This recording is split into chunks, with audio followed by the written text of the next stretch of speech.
ಎಲ್ಲರಿಗೂ ನಮಸ್ಕಾರ. ಏಕಲವ್ಯ ಯೂಟ್ಯೂಬ್ ಚಾನಲ್ಗೆ ನಿಮಗೆ ಸ್ವಾಗತ.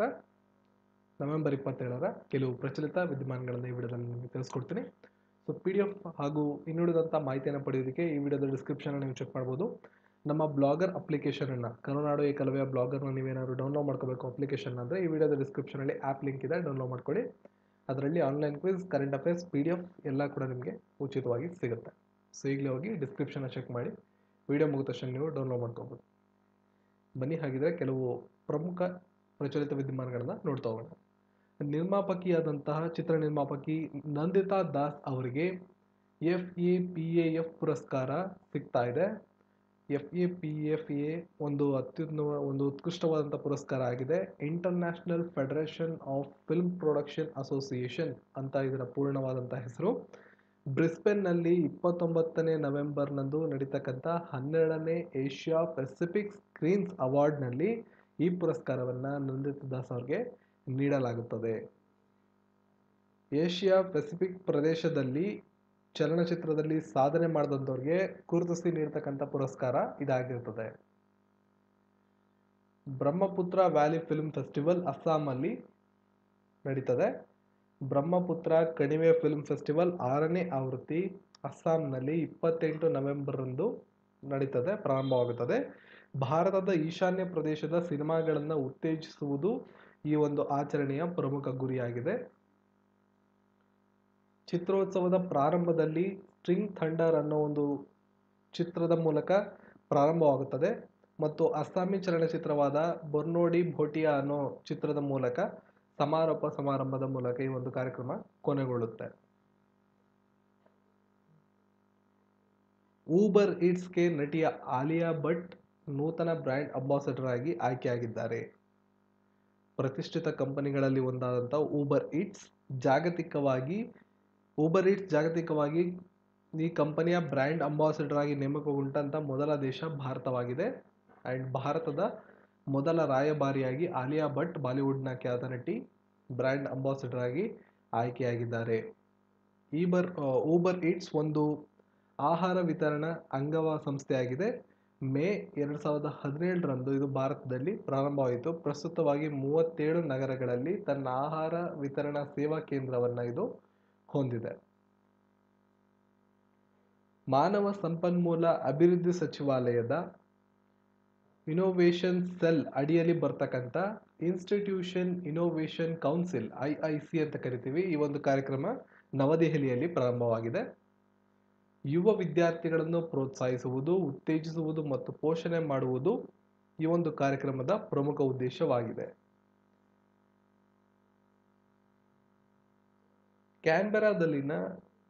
ಕ್ಯಾನ್ಬೆರಾದಲ್ಲಿ ಹಿರಿಯ ಕಾಮನ್ವೆಲ್ತ್ ಫೆನ್ಸಿಂಗ್ ಚಾಂಪಿಯನ್ಶಿಪ್ನಲ್ಲಿ ಭವಾನಿ ದೇವಿಯವರು ಚಿನ್ನವನ್ನು ಗೆದ್ದ ಮೊದಲ ಭಾರತೀಯರಾಗಿದ್ದಾರೆ. ಅಂತಿಮ ಪಂದ್ಯದಲ್ಲಿ ಇಂಗ್ಲೆಂಡ್ನ ಎಮಿಲಿ ರುವಾಕ್ಸ್ ಅವರನ್ನು 15-12 ಅಂತರದಿಂದ ಸೋಲಿಸುವ ಮೂಲಕ ಈ ಒಂದು ಪುರಸ್ಕಾರವನ್ನು ಇವರು ಪಡ್ಕೊಂಡಿದ್ದಾರೆ. ಈ ಮೊದಲು ಐಸ್ಲ್ಯಾಂಡ್ನ ನಡೆದಂಥ ಟೂರ್ನಮೆಂಟ್ನಲ್ಲಿ ಭವಾನಿ ಅವರು ಬೆಳ್ಳಿ ಪದಕವನ್ನು ಗೆದ್ದಿದ್ರು. ವಿಶ್ವ ಬಾಕ್ಸಿಂಗ್ ಚಾಂಪಿಯನ್ಶಿಪ್ ಮೇರಿ ಕೋಮ್ 6ನೇ ಚಿನ್ನದ ಪದಕ ವಿಶ್ವ ದಾಖಲೆ. ಮೇರಿ ಕೋಮ್ ಅವರು ಉಕ್ರೇನ್ನ ಹನಾ ಒಕೋಟಾ ಅನ್ನೋ ಆಪೋನೆಂಟನ್ನು 48 kg ವಿಭಾಗದಲ್ಲಿ 5-0 ಅಂತರದಲ್ಲಿ ಸೋಲಿಸುವ ಮೂಲಕ 6ನೇ ಬಾರಿಗೆ ಚಿನ್ನವನ್ನು ಗೆದ್ದು ಐತಿಹಾಸಿಕ ಸಾಧನೆಯನ್ನ ಮಾಡಿದ್ದಾರೆ. ಕನ್ನಡ ಸಿನಿಮಾ ಮತ್ತು ರಾಜಕೀಯದ ಅಚ್ಚುಮೆಚ್ಚಿನ ಸ್ಟಾರ್ ನಟರಾದಂಥ ರೆಬಲ್ ಸ್ಟಾರ್ ಅಂಬರೀಷ್ ಅವರ ನಿಧನ ಹೊಂದಿದ್ದಾರೆ. ಶನಿವಾರ ಬೆಂಗಳೂರಿನ ಆಸ್ಪತ್ರೆಯಲ್ಲಿ ಅವರು ನಿಧನವನ್ನು ಹೊಂದಿದ್ದಾರೆ. ಮನಮೋಹನ್ ಸಿಂಗ್ ನೇತೃತ್ವದ UPA ಸರ್ಕಾರದಲ್ಲಿ ಕೇಂದ್ರ ಸಚಿವರಾಗಿ ಕೆಲಸ ಮಾಡಿದ್ದಾರೆ. 1998, 99, 2004 ಮತ್ತು 2004ರಿಂದ 2009 ತನಕ ಸಂಸತ್ ಸದಸ್ಯರಾಗಿ ಕೆಲಸವನ್ನ ಮಾಡಿದ್ದಾರೆ.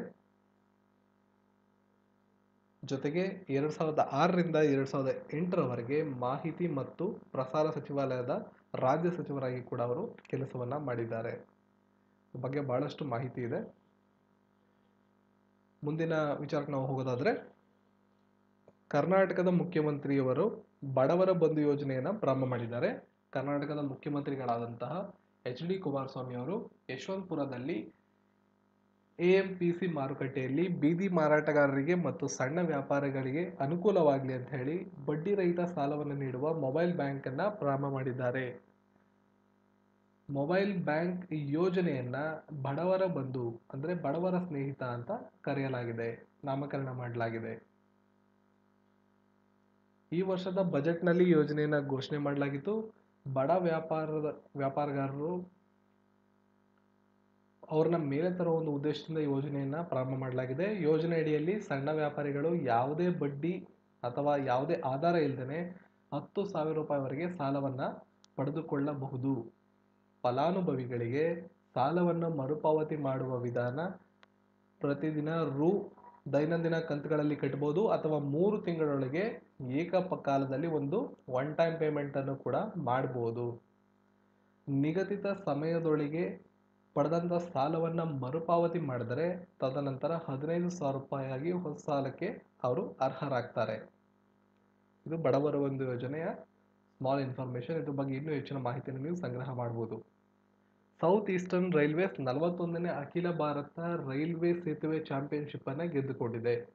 ಕೋಲ್ಕತ್ತಾದ ಗಾರ್ಡನ್ ರೀಚ್ ನಲ್ಲಿ ನಡೆದಂತ 41ನೇ ಅಖಿಲ ಭಾರತ ರೈಲ್ವೆ ಸೇತುವೆ ಚಾಂಪಿಯನ್ಶಿಪ್ ಅನ್ನ ಸೌತ್ ಈಸ್ಟರ್ನ್ ರೈಲ್ವೇಸ್ ಗೆದ್ದುಕೊಂಡಿದೆ. ಯುನೈಟೆಡ್ ನೇಷನ್ ಎನ್ವೈರನ್ಮೆಂಟ್ ಮುಖ್ಯಸ್ಥರಾಗಿದ್ದಂತ ಎರಿಕ್ ಸೋಲಿಮ್ ಅವರು ರಾಜೀನಾಮೆಯನ್ನ ನೀಡಿದ್ದಾರೆ. ಆಂತರಿಕ ಆಡಿಟ್ ವರದಿಯಲ್ಲಿ ಸುಮಾರು $5 ಲಕ್ಷ ಅನ್ನು ಅನಗತ್ಯವಾಗಿ ಮತ್ತು ಬಜೆಟ್ ಪ್ರವಾಸದ ವೆಚ್ಚದಲ್ಲಿ ಕೇವಲ 22 ತಿಂಗಳಲ್ಲಿ ಸಂಗ್ರಹ ಮಾಡಿರೋದ್ರಿಂದ United Nations environment programme UNEP ಅಂತ ಏನ್ ಕರಿತೀವಿ, ಕಾರ್ಯನಿರ್ವಾಹಕ ನಿರ್ದೇಶಕರಾಗಿ ಇವರು ಕೆಲಸವನ್ನ ಮಾಡ್ತಿದ್ರು. ಆ ಒಂದು ಹುದ್ದೆಗೆ ಇವರು ರಾಜೀನಾಮೆ ನೀಡಬೇಕಾದಂತ ಪ್ರಸಂಗ ಬಂದಿದೆ. ಸುನಿಲ್ ಅರೋರಾ ಅವರು ಮುಖ್ಯ ಚುನಾವಣಾ ಆಯುಕ್ತರಾಗಿ ನೇಮಕ. ಕೇಂದ್ರದ ಮುಖ್ಯ ಚುನಾವಣಾ ಆಯುಕ್ತರು ಸುನಿಲ್ ಅರೋರಾ ನೂತನವಾಗಿ ನೇಮಕಗೊಂಡಿದ್ದಾರೆ. ಡಿಸೆಂಬರ್ 2ರಿಂದ ಅವರು ಅಧಿಕಾರವನ್ನು ವಹಿಸಿಕೊಂಡಿದ್ದಾರೆ. ಪ್ರಸ್ತುತವಾಗಿ ಚುನಾವಣಾ ಆಯುಕ್ತರಾಗಿರ್ತಕ್ಕಂಥ OP ರಾವತ್ ಅವರು ಡಿಸೆಂಬರ್ 2ರಂದು ನಿವೃತ್ತರಾಗ್ತಾ ಇದ್ದಾರೆ. ಅವರ ಒಂದು ಸ್ಥಾನಕ್ಕೆ ಸುನಿಲ್ ಅರೋರಾ ಅವರನ್ನ ಆಯ್ಕೆ ಮಾಡಲಾಗಿದೆ.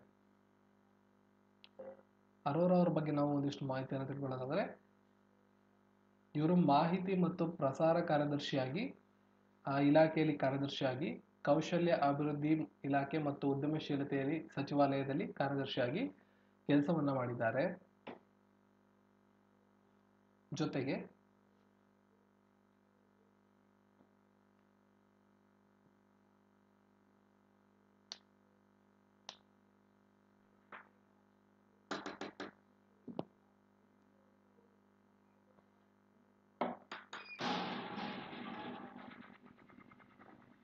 ಸಾವಿರದ 1980ರ ಬ್ಯಾಚ್ನ IAS ಅಧಿಕಾರಿಯಾಗಿ, ರಾಜಸ್ಥಾನ ಕೆಡರ್ನ IAS ಅಧಿಕಾರಿಯಾಗಿ ಅವರು ಹಣಕಾಸು ಜವಳಿ ಯೋಜನಾ ಆಯೋಗದಂತ ಸಚಿವಾಲಯದಲ್ಲಿ ಕೂಡ ಕೆಲಸವನ್ನ ಮಾಡಿದ್ದಾರೆ. ಆಸ್ಟ್ರೇಲಿಯಾ 4ನೇ ಬಾರಿಗೆ ICC ಮಹಿಳಾ ವಿಶ್ವ T20 ಚಾಂಪಿಯನ್ಶಿಪ್ ಅನ್ನ ಗೆದ್ದುಕೊಂಡಿದೆ. ICC ಮಹಿಳಾ ವಿಶ್ವ T20 ಚಾಂಪಿಯನ್ಶಿಪ್ ಮಹಿಳೆಯರ ವಿಭಾಗದಲ್ಲಿ ಆಸ್ಟ್ರೇಲಿಯಾ ತಂಡ 4ನೇ ಬಾರಿಗೆ ಪುರಸ್ಕಾರವನ್ನ ಗೆದ್ದಿದೆ. ಆಂಟಿಗುವಾದಲ್ಲಿ ನಡೆದಂತಹ ಪಂದ್ಯದಲ್ಲಿ ಆಸ್ಟ್ರೇಲಿಯಾ ತಂಡ ಇಂಗ್ಲೆಂಡ್ ತಂಡವನ್ನ 8 ವಿಕೆಟ್ಗಳಿಂದ ಸೋಲಿಸುವ ಮೂಲಕ ಈ ಒಂದು 4ನೇ ಬಾರಿಗೆ T20 ಚಾಂಪಿಯನ್ಶಿಪ್ ಗೆದ್ದು ಚಾಂಪಿಯನ್ ಆಗಿ ಹೊರಹೊಮ್ಮಿದೆ. ಮೆಗ್ ಲ್ಯಾನಿಂಗ್ ಆಸ್ಟ್ರೇಲಿಯಾದ ಒಟ್ಟು ಪಂದ್ಯಾವಳಿಯಲ್ಲಿ ಹೆಚ್ಚು ರನ್ಗಳನ್ನು ಗಳಿಸಿದ್ರು. ಟೂರ್ನಮೆಂಟ್ ಅಲ್ಲಿ 257 ರನ್ ಅನ್ನು ಗಳಿಸುವ ಮೂಲಕ ಅತಿ ಹೆಚ್ಚು ಸ್ಕೋರರ್ ಆಗಿದ್ದ ಹೊರಹೊಮ್ಮಿದ್ದಾರೆ. ಜೊತೆಗೆ ಇಂಗ್ಲೆಂಡ್ನ ಆನಾ ಟ್ರೂಬೆಲ್ಸ್ ಅವರು ಮಹಿಳಾ T20ಯಲ್ಲಿ ಅತಿ ಹೆಚ್ಚು ವಿಕೆಟ್ಗಳನ್ನು ಪಡೆಯುವ ಮೂಲಕ ಹೆಚ್ಚು ವಿಕೆಟ್ಗಳನ್ನು ಪಡೆದಂತವರ ಪಟ್ಟಿಯಲ್ಲಿ ಮೊದಲ ಸ್ಥಾನವನ್ನು ಪಡ್ಕೊಂಡಿದ್ದಾರೆ. ಇದಿಷ್ಟು ಪ್ರತಿದಿನದ ಪ್ರಚಲಿತ ವಿದ್ಯಮಾನಗಳಲ್ಲಿ ಇವತ್ತಿನ ಪ್ರತಿದಿನದ ಪ್ರಚಲಿತ ವಿದ್ಯಮಾನಗಳು. ಇನ್ನೊಂದಿಷ್ಟು ಮಾಹಿತಿಯನ್ನ ನಿಮ್ಗೆ ಏನಾದರೂ ಬೇಕು ಅಂತ ಹೇಳಿದ್ರೆ ಈ ವಿಡಿಯೋದ ಡಿಸ್ಕ್ರಿಪ್ಷನ್ಗೆ ಹೋಗಿದ್ರೆ PDF ಅನ್ನ ನೀವು ಡೌನ್ಲೋಡ್ ಮಾಡ್ಕೋಬಹುದು. ಬ್ಲಾಗರ್ ಅಪ್ಲಿಕೇಶನ್ ಅನ್ನ ನೀವು ಡೌನ್ಲೋಡ್ ಮಾಡ್ಕೋಬಹುದು. ಎರಡೂ ಲಿಂಕ್ ಕೂಡ ನಿಮಗೆ ಡಿಸ್ಕ್ರಿಪ್ಷನ್ ಸಿಗುತ್ತೆ. ಬ್ಲಾಗ್ನ ಲಿಂಕ್ ಕೂಡ ಡಿಸ್ಕ್ರಿಪ್ಷನ್ ಅಲ್ಲಿ ಹಾಕಿರ್ತೀನಿ. ಜೊತೆಗೆ ಬ್ಲಾಗರ್ ಅಪ್ಲಿಕೇಶನ್ನ ಲಿಂಕ್ ಕೂಡ ಡಿಸ್ಕ್ರಿಪ್ಷನ್ ಅಲ್ಲಿ ಹಾಕಿರ್ತೀನಿ. ನಾನು ಇದನ್ನ ಪ್ಲೇಸ್ಟೋರ್ ಅಲ್ಲಿ ಇನ್ನೂ ಅಪ್ಲೋಡ್ ಮಾಡಿಲ್ಲ. ಥರ್ಡ್ ಪಾರ್ಟಿ ಆ್ಯಪ್ ಇದು. ಡೈರೆಕ್ಟಾಗಿ ಡ್ರೈವಲ್ಲಿ ನಿಮಗೆ ಸಿಗುತ್ತೆ. ಡೌನ್ಲೋಡ್ ಆ್ಯಪ್ ಅಂತ ಇರ್ತದೆ, ಅದ್ರ ಮೇಲೆ ಕ್ಲಿಕ್ ಮಾಡಿದಾಗ ನಿಮಗೆ ಬ್ರೌಸರ್ ಓಪನ್ ಆಗುತ್ತೆ. ಅಲ್ಲಿ ಡೌನ್ಲೋಡ್ ಅಂತ ನಿಮ್ಗೆ ಸಿಗುತ್ತೆ. ಅದ್ರ ಮೇಲೆ ನೀವು ಕ್ಲಿಕ್ ಮಾಡಿಕೊಂಡು ಬ್ಲಾಗರ್ ಅಪ್ಲಿಕೇಶನ್ನ ಡೌನ್ಲೋಡ್ ಮಾಡ್ಕೋಬೋದು. ಬ್ಲಾಗರ್ ಅಪ್ಲಿಕೇಶನ್ನ ಡೌನ್ಲೋಡ್ ಮಾಡ್ಕೊಳ್ಳೋದ್ರಿಂದ ಅಡ್ವಾಂಟೇಜ್ ಏನಂದರೆ, ನಾನು ಇಲ್ಲಿ PDF ಗಳನ್ನು ಏನೇನು ಅಪ್ಲೋಡ್ ಮಾಡ್ತೀನಿ ಅದು ಡೈರೆಕ್ಟ್ ನಿಮ್ಮ ಮೊಬೈಲಲ್ಲಿ ನಿಮ್ಮ ಅಪ್ಲಿಕೇಶನಲ್ಲಿ ನಿಮಗೆ ಸಿಗುತ್ತೆ.